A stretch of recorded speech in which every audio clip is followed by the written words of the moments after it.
তুমি তো আজ অনেক ক্লান্ত, চলো আমি তোমার মাথায় তেল মালিশ করে দেই, বললেন চাচি। তার নরম হাত যখন আমার চুলে আলতো করে ঘুরছিল, আমার মনে এক অন্যরকম অনুভূতি হচ্ছিল। কিছুক্ষণ পর তার হাত আমার পিঠের দিকে নামলো। পায়ের চাচি সবসময় নিজের কাজে ব্যস্ত থাকতেন, তাই আমার জন্য এমন কিছু করার খুব একটা সুযোগ পেতেন না। কিন্তু সেদিন রাতে চাচি নিজের হাতে আমার মাথায় তেল মালিশ করেছিলেন। মালিশ করতে করতে কখন যে ঘুমিয়ে পড়লাম টেরই পাইনি। সকালে ঘুম ভাঙতেই দেখি আমার শার্ট নেই। আমার চাচি আমার পায়ের কাছে শুয়ে আছেন। ওনাকে দেখে আমার মনটা ভরে গেল। যখন আমার মা বাবা বিদেশ চলে গেলেন, তখন আমার জীবনে একটা নতুন অধ্যায় শুরু হলো।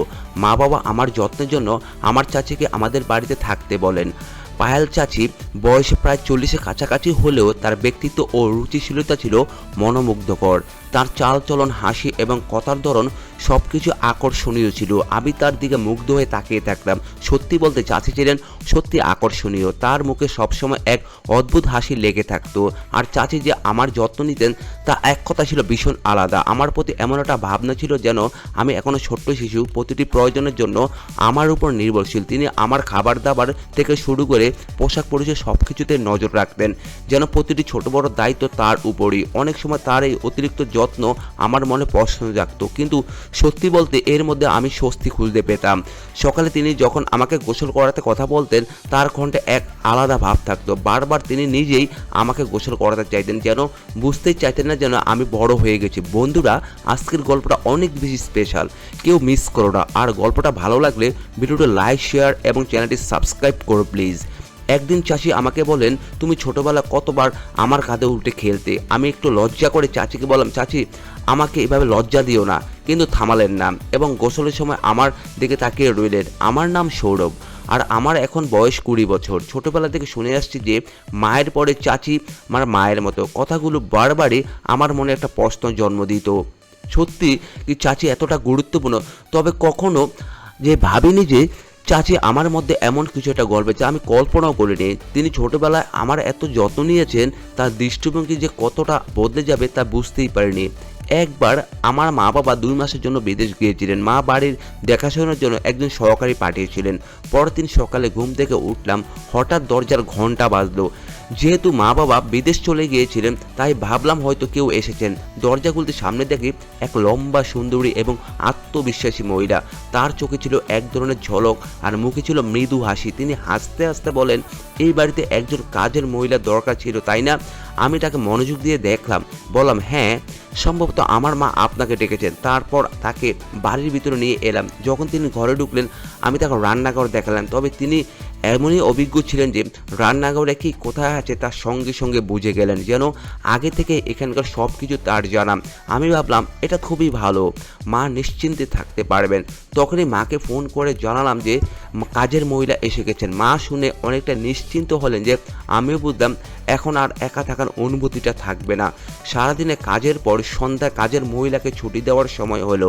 হঠাৎ করে তিনি আমাকে বললেন, সৌরভ, সকাল থেকে তোমার সাথে আছি, কিন্তু তুমি এখনও আমাকে চিনতে পারোনি। তার কথা শুনে আমি অবাক হয়ে গেলাম। বললাম, আমি জানি না আপনি কাজের কাজে সহায়তা করতে এসেছেন, তবে আপনার কি পরিচয় আছে আপনার? তিনি হাসতে হাসতে বলেন, আমি এই বাড়িতে কাজের মহিলা হিসেবে এসেছি বটে, কিন্তু আগে আমাকে তুমি পায়েল চাচি বলে ডাকতে।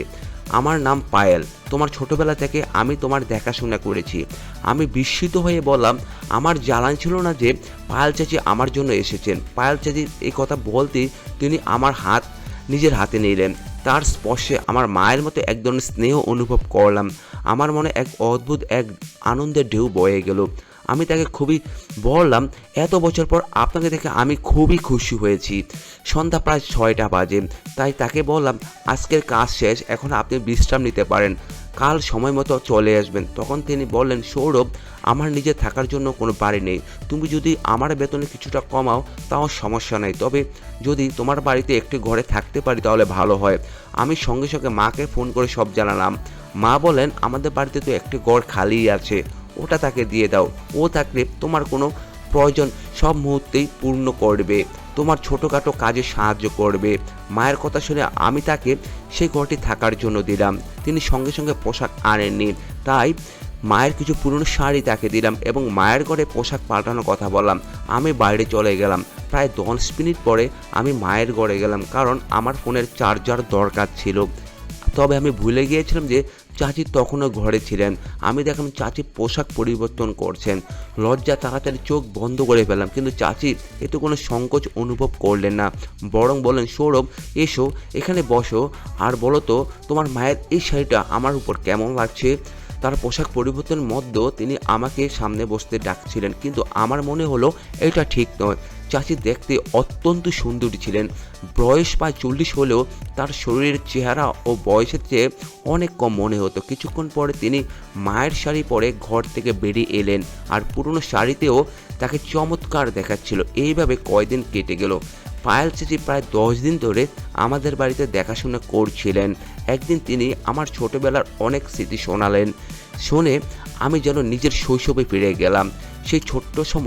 সেই সময় মোবাইলে ব্যস্ত থাকতো, এবার নিজেই শৈশবের কথা বলতে লাগলো। চাচি মাঝে মাঝে আমাকে বেশ বিভ্রান্ত করতেন। কয়েকদিন পর হঠাৎই একদিন এসে বললেন, সৌরভ আজ তোমাকে আমি নিজ হাতে গোসল করিয়ে দেব। আমি বারবার না করলেও তিনি হাসি মুখে গোসল করার জন্য জেদ করেছিলেন। তার কথা রাজি হয়ে যাওয়া শাওয়ার নিয়ে বের হয়ে গেলাম। দেখলাম চাচি আমার ঘরে বসে আছেন। তিনি বললেন, তুমি আমার হাতে গোসল করনি, কিন্তু এখন আমি তোমার ভেজা চুল মুছে দিতে চাই। আমি মাথা নিচু করে তোয়ালে দিলাম, তার সামনে বললাম। চাচি স্নেহ ভরা হাতে চুল নিয়ে আমার চুল মুছতে লাগলেন। আমি চাচিকে পরিবারের সদস্যের মধ্যে মনে করতাম, তাই স্বাভাবিকভাবেই তার সাথে মিশতাম। বলেছিলাম এই ঘরটাকে নিজের ঘর মনে করবেন। আমার কথা তিনি মনোযোগ দিয়ে শুনলেন এবং আমাদের বাড়িতে এমনভাবে থাকতে শুরু করলেন যেন তিনি তার নিজেরই একটি ঘর। এক সন্ধ্যায় আমি বন্ধুদের সঙ্গে এক জন্মদিনের পার্টিতে যাচ্ছিলাম। তখন চাচি আমাকে জিজ্ঞেস করলেন, কোথায় যাচ্ছ? আমি বললাম, একটা পার্টিতে যাচ্ছি। তখন তিনি বলেন, তুমি আমাকে পরিবারের অংশ বলো, কিন্তু একাই চলে যাচ্ছ, কখনো আমাকে কোথাও নিয়েও যাওনি। আমি বললাম, ঠিক আছে, আমি আপনাকে নিয়ে যেতে রাজি আছি, তবে আধুনিক পরিবেশে মানিয়ে নিতে পারবেন তো? তিনি সম্মতি দিলেন। আমি বললাম, মায়ের ঘর থেকে ভালো একটা শাড়ি পরে প্রস্তুত হয়ে আসুন। পার্টিতে যখন বসতাম তখন আমার বন্ধুরা তাকে দেখে ভেবেছিল তিনি আমার বান্ধবী। চাচি এমনিতে উপস্থিতির অধিকারী ছিলেন যে সবাই ধরে নিয়েছিলেন তিনি আমার সঙ্গী। চাচি হেসে হেসে বন্ধুদের বলেন, আমি সৌরভের বন্ধু। পরে আমি চাচিকে জিজ্ঞেস করলাম, এভাবে পরিচয় দিলেন কেন? তিনি মুচকি হেসে বললেন, তোমার বন্ধুরা যা ভেবেছে তা দেখে তোমার মুখ দেখার মতো ছিল না। আমি হেসে বললাম, মাপ চাওয়ার কিছুই নেই, ঠিকই করেছেন। সেদিন রাতে চাচি আমার ঘরে এসে বলেন, তুমি অনেক ক্লান্ত হয়ে পড়েছ, আজ তোমার মাথায় তেল মালিশ করে দেই।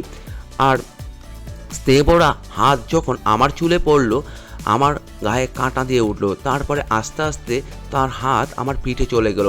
মা সবসময় ব্যস্ত থাকেন, তাই এইভাবে তেল মালিশ করে দেওয়ার সময় তার পক্ষে পাওয়া সম্ভব ছিল না। ভোরে মনে করে মা শেষবার আমার মাথায় তেল মালিশ করে দিয়েছিলেন। পায়েল চাচি সাধারণত একটা সময় দিতে পারতেন না, কিন্তু সেদিন রাতে তিনি নিজের হাতে আমার মাথায় তেল মালিশ করেছিলেন। মালিশে আরাম পেয়ে আমি যে কখন গভীর ঘুমে তলিয়ে গিয়েছিলাম তা বুঝতেই পারিনি। পরের দিন সকালে ঘুম থেকে উঠে দেখি পায়েল চাচি আমার পায়ের কাছে শুয়ে আছেন। তাকে জাগিয়ে হেসে বললাম, তুমি আমার পায়ের কাছে কি করছো? চাচি মুচকি এসে বললেন, গত রাতে তোমাকে মালিশ করতে করতে আমারও ঘুম চলে এসেছিল। সকালে চাচি হঠাৎ আমাকে একটা প্রশ্ন করলেন যা আমাকে ভাবিয়ে তুলল। তিনি বললেন, গত রাতে যখন তোমার কাঁধে হাত রেখেছিলাম তুমি এত তাড়াতাড়ি ঘুমিয়ে পড়লে, তোমার মা কি কখনো তোমার মাথায় মালিশ করতেন না? আমি সরাসরি কিছু বলিনি, কারণ জানতাম মা সবসময় তার কাজ নিয়ে ব্যস্ত থাকতেন। তাই পরিবর্তে বললাম, না, আমার মা সবসময় আমার যত্ন নেন, এমন কিছু নয়। পায়েল হেসে মাথা নাড়লেন এবং বাইরে চলে গেলেন। এরপর আমরা দুজন একসঙ্গে টেবিলে বসলাম। ঠিক তখনই কলিং বেল বেজে উঠল। দেখে মা বাবা দুজনেই বাড়ি ফিরেছেন। তাদের দেখে আমি খুব খুশি হলাম। বাড়িতে ঢুকতে দেখলাম বাবার দৃষ্টি পায়েল চাচির উপর আটকে আছে, যেন তিনি তাকে নতুনভাবে দেখছেন। পায়েল সেদিন এত সুন্দর লাগছিল যে বাবার দৃষ্টি তার উপর সরছেই না। বাবার মনোযোগ অন্যদিকে ফেরাতে আমি কাছে গিয়ে তাকে আলিঙ্গন করলাম। মা পায়েলকে ভালোভাবে চিনতেন, তাই মা পায়েলকে আলিঙ্গন করলেন। সেদিন রাতে খাবারের সময় দেখলাম বাবা আবারও পায়েলের দিকে অন্যরকমভাবে তাকিয়ে আছেন। কেন তিনি তাকে এত মনোযোগ দিয়ে দেখছেন তা বুঝতে পারছিলাম না, তবে বাবার এভাবে তাকানো আমার একটু অস্বস্তি লাগছিল। রাতের খাবার শেষে বাবা তার ঘরে চলে গেলেন, আর পায়েল রান্নাঘর পরিষ্কার করছিলেন। কাজ শেষে তিনিও তার ঘরে চলে গেলেন। কিছুক্ষণ পর আমি তার ঘরে গেলাম, কারণ সেদিন আমাদের মধ্যে কোনো কথা হয়নি। হঠাৎ দেখে পায়েল আমাকে একটু অবাক হলেন। আমি হাসতে হাসতে বললাম, এত অবাক হওয়ার কি আছে, আমি তো তোমার সৌরভ। পায়েল মুচকি এসে বলে, তুমি এত চুপিসার এলে যে, একটু ঘাবড়ে গিয়েছিলাম, কিছু দরকার ছিল? আমি বললাম, না পায়েল, বিশেষ কিছু দরকার ছিল না, সেদিন তেমন কথা বলা হয়নি, তাই ভাবলাম একটু দেখা করে যাই। পায়েল হেসে বলেন, ঠিক আছে, যখনই দরকার পড়ে আমাকে ফোন করো, আমি তোমার জন্য এখানে আছি। তার কথায় আমি হেসে দিলাম, তারপর ঘর থেকে বেরিয়ে গেলাম। পরদিন সকাল হয়ে গেল, সকাল 10টা বাজলেও নাস্তা তৈরি হচ্ছিল না। সাধারণত পায়েল প্রতিদিন সকাল 8টায় আমার জন্য নাস্তা নিয়ে আসেন, কিন্তু আজ 9টা পেরিয়ে কিছুই আনেনি। তখন তিনি রান্নাঘরে দেখতে পেলাম কি হচ্ছে। সেখানে গিয়ে দেখলাম পায়েল মাথা নিচু করে চুপচাপ দাঁড়িয়ে আছেন, যেন গম্ভীর চিন্তায় ডুবে আছেন। আমি অবাক হয়ে জিজ্ঞেস করলাম, কি হয়েছে পায়েল? ধীরে ধীরে বলেন, তোমার বাবা। ঠিক তখনই বাবা রান্নাঘরে ঢুকে পড়লেন। পায়েল তার মুখে আমার দিক থেকে সরিয়ে নিলেন। গতকাল থেকে বাবা পায়েলের দিকে অন্যরকমভাবে তাকাচ্ছিলেন, যা আমার নজর এড়ায়নি। পায়েল কেবল আমার আত্মীয় নন, তিনি আমার খুব কাছের একজন বন্ধু হয়ে উঠেছেন, এবং আমি তার সাথে এমন আচরণ সহ্য করতে পারছি না। আমার মনে প্রশ্ন জাগছিল, একদিনের মধ্যে এমন কি ঘটেছে যে পায়েল এতটা অস্বস্তিতে পড়ে গেছেন। রাতে শুতে গেলাম, কিন্তু মনটা অস্থির ছিল। কিছুক্ষণ পর ভাবলাম পায়েলের ঘরে গিয়ে দেখি আসা উচিত। তার ঘরের দরজা গিয়ে পৌঁছে দেখি বাবা ইতিমধ্যে সেখানে আছে এবং পায়েলের হাতে কিছু টাকা দিচ্ছেন। কেন হঠাৎ করে এত টাকা দিচ্ছেন সেটা বুঝতে পারলাম না। সামনের দৃশ্য দেখে আমার মনে অস্বস্তি লাগলো। পায়েল বাবাকে বলেছিলেন, যতক্ষণ না আমি সৌরভের সাথে কথা বলবো আমি বাড়ি ছাড়বো না। আমার মনে হলো সে হয়তো আমাকে ভালোবেসে ফেলেছে। দেরি না করে আমি সরাসরি তার ঘরে ঢুকে পড়লাম। বাবাকে জিজ্ঞেস করলাম, আপনি এখানে পায়েলের সাথে কি করছেন? আমার প্রশ্ন ছিল। মাও ঘরে ঢুকলেন। আমাকে দেখে মা বাবার মুখের ভাব কেমন যেন বদলে গেল। মা বাবা আমাকে বলতে লাগলেন, তুমি নিজের ঘরে ফিরে যাও। আমি প্রতিবাদ করে বললাম, আমি শিশু নেই, আমি জানতে চাই এখানে আসলে কি ঘটছে, আপনি পায়েলের সাথে কি করছেন। ঠিক তখনই পায়েল আমার কাছে এসে আমাকে হাত ধরিয়ে কাঁদতে লাগলেন। আর তিনি বললেন, সৌরভ, এই বাড়িতে তুমি একমাত্র ব্যক্তি যে আমাকে বোঝে।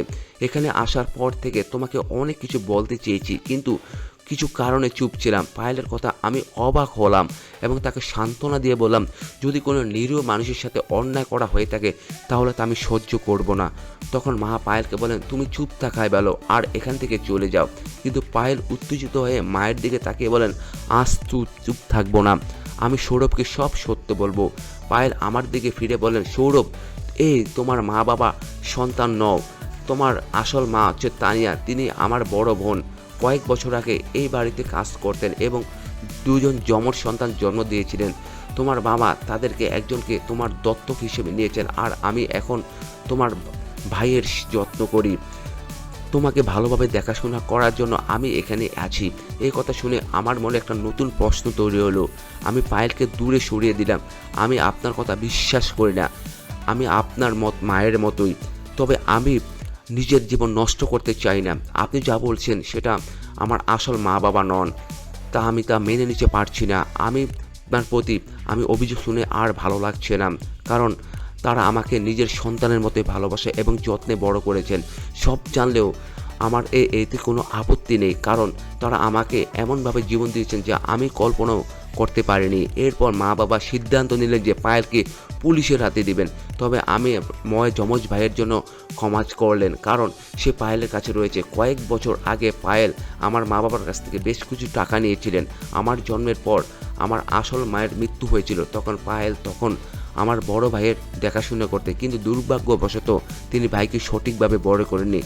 ভাই খারাপ পথে চলে গিয়েছিল এবং জীবনে বিপদে পড়েছিল। সে চুরি করত, নানা ধরনের মজা করত, আর এখন আবার আমার মা বাবার কাছ থেকে টাকা আদায়ের চেষ্টা করছিল।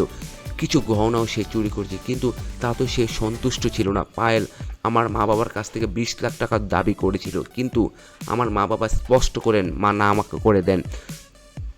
তখন সে তাদের হুমকি দিতে শুরু করলো। মা বাবা তাকে কিছু টাকা দিয়ে বাড়ি থেকে চলে যেতে বলেন। পায়েল আমাকে নিজের প্রতি বিশ্বাসী করাতে চেয়েছিলেন, আমাকে মায়ায় ফাঁসাতে চেয়েছিলেন, কিন্তু তার আসল চেহারা প্রকাশ পাওয়ায় আমার মনের সমস্ত ভালোবাসা ফিকে হয়ে গেল। কয়েক বছর আগে মা বাবা আমাকে দত্তক নেওয়ার জন্য পায়েলকে কিছু টাকা দিয়েছিল, কিন্তু সেই টাকা সঠিকভাবে ব্যবহার করতে পারেনি। আমার বড় ভাইকে সে সঠিকভাবে বড় করতে পারেনি। যদি সেই সময় সঠিক সময় সেই টাকা মূল্য দিত, তাহলে তার যথাযথ যত্ন নিত, তাহলে হয়তো আজ আমার বড় ভাই সঠিক পথে থাকতো। কিন্তু পায়েল তাকে সঠিক শিক্ষা বা দিশা কিছুই দিতে পারেনি। এই কারণে মা বাবা আমাদের জীবন থেকে দূরে সরিয়ে দেন এবং আমার বড় ভাইকে দত্তক দেন। তিনি নিজের সন্তানের মতো বড় করেন। আমি আমার মা বাবার প্রতি অত্যন্ত কৃতজ্ঞ, যারা আমাকে ও আমার ভাইকে এত সুন্দর জীবন দিয়েছেন। যদি সময় মতো পায়েল আসল চেহারা না জানতাম, তাহলে হয়তো তার মায়ের জালে পড়ে আমার জীবনটা নষ্ট হয়ে যেত। কিছু মানুষ অর্থের লোভে সম্পর্কের মর্যাদা ভুলে যায়। সম্পর্কের এবং মান সম্মানের দিকে রক্ষা করা এবং জীবনের অন্যতম গুরুত্বপূর্ণ নীতি। প্রতিটি সম্পর্কে একটি নিজস্ব অর্থ ও উদ্দেশ্য থাকে। সম্মান, বিশ্বাস ও শালীনতা ছাড়া কোনো সম্পর্ক সত্যিকার অর্থে সুখ ও সন্তুষ্টির উৎস হতে পারে না। এই গল্প আমাদের শেখায় পারিবারিক ও সামাজিক সম্পর্কগুলোতে সীমারেখা মেনে সততা ও মর্যাদার তা পালন করা উচিত, যাতে তা দীর্ঘস্থায়ী ও সন্তুষ্টিজনক থাকে। এই গল্পের মাধ্যমে দেখানো হয়েছে পরিবারের সদস্যরা একে অপরের পাশে থেকে সহযোগিতা ও যত্ন নেন। তবে যদি পরিবারের কোনো সদস্য দায়িত্ব বা ভূমিকা থেকে বিচ্যুত হয়, তাহলে সম্পর্কের মূল উদ্দেশ্য ক্ষতিগ্রস্ত হয়। এখানে মায়ের মতোই নিকট সম্পর্ক যা একজন চাচি ও ভাগ্নের মধ্যে থাকে, সেটার কথাই বলা হয়েছে। একজন চাচি তার ভাগ্নের প্রতি যত্ন, স্নেহ ও সঠিক দিশা দেওয়ার দায়িত্ব পালন করে। কিন্তু যখন সম্পর্কের মধ্যে লোভ আর স্বার্থ ঢুকে পড়ে, তখন সেই সম্পর্কের পবিত্রতা ও মর্যাদায় আঘাত লাগে। এই গল্প আমাদের বুঝতে সাহায্য করে প্রতিটি সম্পর্কের নিজস্ব সীমারেখা আছে এবং সেই সীমার মধ্যে সম্পর্ক বজায় রাখা জরুরি। প্রতিটি পরিবারের সদস্যের প্রতি সম্মান ও ভালোবাসা থাকা উচিত, যা একটি মজবুত ও বিশ্বাসযোগ্য বন্ধন তৈরি করে। যদি সেই বন্ধনে সন্দেহ বা অবিশ্বাস আসে, তবে সম্পর্কতে ভেঙে যাওয়ার পথে চলে যায়। তাই প্রতিটি সম্পর্ককে তার সঠিক স্থানে রাখা প্রয়োজন, যাতে পরিবারের প্রতিটি সদস্য নিরাপদ ও মর্যাদাপূর্ণ বোধ করেন। এছাড়া যখন আমরা কোনো সম্পর্কে থাকি, তখন আমাদের চিন্তা, অনুভূতি ও কাজের স্বচ্ছতা থাকা জরুরি। যদি কোনো সম্পর্ক স্বার্থপরতা, লোভ বা অন্য কোনো খারাপ উদ্দেশ্য পরিচালিত হয়, তবে সেটি কখনোই সঠিক পথে এগোতে পারে না। এই গল্পটি আমাদের শেখায় যে সম্পর্কগুলো শুধুমাত্র বাহ্যিক নয়, এগুলো আমাদের নিজস্ব মূল্যায়নকেও প্রভাবিত করে। যখন আমরা সম্পর্কের মর্যাদা ও নীতিমালা লঙ্ঘন করি, তখন তা শুধু আমাদের সমাজে নয়, নিজেদের কাছেও অপমানজনক হয়ে ওঠে। তাই প্রতিটি সম্পর্ককে সম্মান এবং দায়িত্বের সাথে পালন করা উচিত। এই গল্পে চাচির চরিত্রটি একটি আদর্শ প্রতীক, যা দেখায় কীভাবে সম্পর্কের যত্ন নেওয়া এবং তাদের মর্যাদা রক্ষা করা আমাদের কর্তব্য। তিনি যেভাবে তার ভাগ্নেকে যত্ন সহকারে কাছে টেনেছেন এবং দায়িত্ব নিয়েছেন, তা প্রশংসনীয়। তবে যদি কোনো সম্পর্কের মধ্যে আবেগজনিত দ্বন্দ্ব দেখা যায়, তখন সেই সমস্যার যথাযথ পালন খুঁজে বের করা উচিত, ভুল ভাবনায় প্রভাবিত না হয়ে। এই গল্পের আবেগময় দ্বন্দ্ব আমাদের বোঝায় যে জীবনে এমন সময় আসে যখন আমাদের নিজেদের আবেগ নিয়ন্ত্রণ রাখা উচিত এবং ভুল পথে না বেশি সমাধানের চেষ্টা করা উচিত। তাছাড়া এই গল্পটি আমাদের শেখায় অনেক সময় সম্পর্কের মধ্যে কিছু দূরত্ব রাখাও প্রয়োজন হতে পারে। এই দূরত্ব মানে নেতিবাচক কিছু নয়, বরং এটি সীমার প্রতীক, যাতে সম্পর্কের মধ্যে ভুল বোঝাবুঝির অবকাশ না থাকে। প্রতিটি সম্পর্কের মধ্যে এমন কিছু শিক্ষা থাকে যা আমাদের জীবনের মূল্যবান গুণাবলীর বিকাশ ঘটায়। যতক্ষণ পর্যন্ত সম্পর্কের মর্যাদা অটুট থাকে, ততক্ষণ পর্যন্ত তার প্রভাবও ইতিবাচক থাকে। এই গল্পটি আমাদের শেখায় যে সম্পর্কের মধ্যে শৃঙ্খলা ও আত্মনিয়ন্ত্রণ করা কতটা গুরুত্বপূর্ণ। সম্পর্কের মধ্যে অযথা আচরণ বা সীমা লঙ্ঘন শুধু সম্পর্ককে নয়, আমাদের ব্যক্তিত্বকেও ক্ষতিগ্রস্ত করতে পারে। তাই সম্পর্কগুলোকে স্বচ্ছতা ও স্বচ্ছতার মূল্য অপরিসীম। যখন আমরা সম্পর্কের সীমা ও মর্যাদা বজায় রাখি, তখন সমাজে একটি ইতিবাচক পরিস্থিতি তৈরি হয় এবং সম্পর্কগুলো সত্যিকারের আনন্দের উৎস হয়ে থাকে। এই গল্পের মূল শিক্ষাটি হলো প্রতিটি সম্পর্ককে নিজস্ব মর্যাদা আছে এবং তার প্রতি সম্মান দেখানো আমাদের কর্তব্য। যখন আমরা এই দায়িত্ব পালন করি, তখন জীবনে সুখ ও শান্তি আসে। সম্পর্কের মূল্য শুধুমাত্র একত্রে থাকার মধ্যে নয়, বরং সঠিক চিন্তা, সম্মান ও সততার সঙ্গে তা পালন করার মধ্যেই থাকে। তাই গল্পটি আমাদের বোঝায় যে সম্পর্কগুলোকে বুদ্ধিমত্তা, শ্রদ্ধা ও সত্যের পথে পালন করা উচিত, যাতে তারা সবসময় সুন্দর, সজীব ও প্রেরণাদায়ক হয়ে থাকে। এই গল্পের সারমর্ম এটাই যে প্রতিটি সম্পর্কের মধ্যে একটি সীমারেখা থাকে, যা তাকে পবিত্র ও নিরাপদ রাখে। এই সীমারেখা মেনে চলা উচিত, যাতে আমাদের সম্পর্কগুলো যেন মজবুত থাকে, তেমনি আমাদের সমাজে একটি ভালো প্রেরণামূলক ভাবমূর্তি তৈরি হয়। বন্ধুরা, যদি এই গল্পটি ভালো লেগে থাকে, তাহলে দয়া করে ভিডিওটি লাইক করুন এবং আমাদের চ্যানেলটি সাবস্ক্রাইব করুন। পাশে পাশে থাকা বেল আইকনটি প্রেস করুন, যাতে আমরা যখন নতুন ভিডিও আপলোড করি তার নোটিফিকেশন আপনাদের কাছে পৌঁছে যায়।